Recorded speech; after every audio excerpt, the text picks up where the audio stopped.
শহরে পরকীয়া ছাড়া আর কিছু নাই। পরকীয়া ঘরে ঘরে পরকীয়া হয়ে গেলে তো ওই পরিবারে আর শান্তি থাকে না। পরকীয়াটা কেন হয়, কখন হয়, কিভাবে হয়?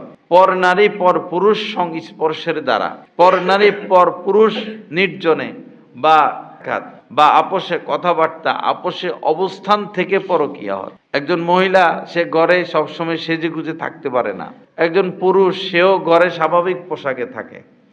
তো কিন্তু যখন অফিস করতে যায় তো মহিলা তো খুব সাজগোজ দেয়, আবার পুরুষও সেজে গুজে যায়। লম্বা সময় অফিস করে তো সবসময় কি আর কাজ থাকে? কাজের আর কাজটাও এরকম যে কথা বলতে হয়, একজন আরেকজনের দিকে তাকাইতে হয়, ম্যাডাম আফা এই করেন সেই করেন।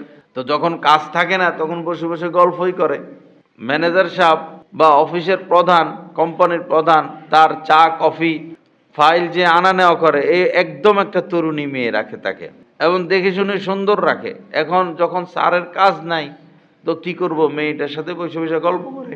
আর সে তো চাকরি করে, স্যারকে খুশি রাখতে হয়, তার স্যারকে খুশি রাখার খাতিরে তাকে অনেক কিছু করতে হয়, বা সম্পর্ক হয়ে যায়। তো এইভাবে নারী পুরুষকে একই কর্মসংস্থানে স্থান দিয়া তো অশান্তি বাড়তেছে, পেরেশানি বাড়তেছে। কেউ তো সুখে নাই, হয়তো টাকাটা একটু বেশি আসে সংসারে, আয়টা বেশি হয়, কিন্তু সুখ সুখ তো চলে গেল।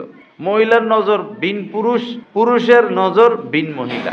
তো ছেলে মেয়েও মানুষ হয়, আর স্বামী স্ত্রী দুজন অফিস, দুজন আয় রোজগার। তা আপনার ছেলে মেয়েকে কে দেখবে? ছেলে মেয়ে তো ছেলে ভাই বোনে আকাম কুকাম করে এখন ঘরের মধ্যে থাইকা, আপন ভাই বোন, কারণ কেউ নাই ঘরে, মা নাই বাবা নাই, দেখার কেউ নাই, মোবাইলের মধ্যে সব অশ্লীলতা নেগেট।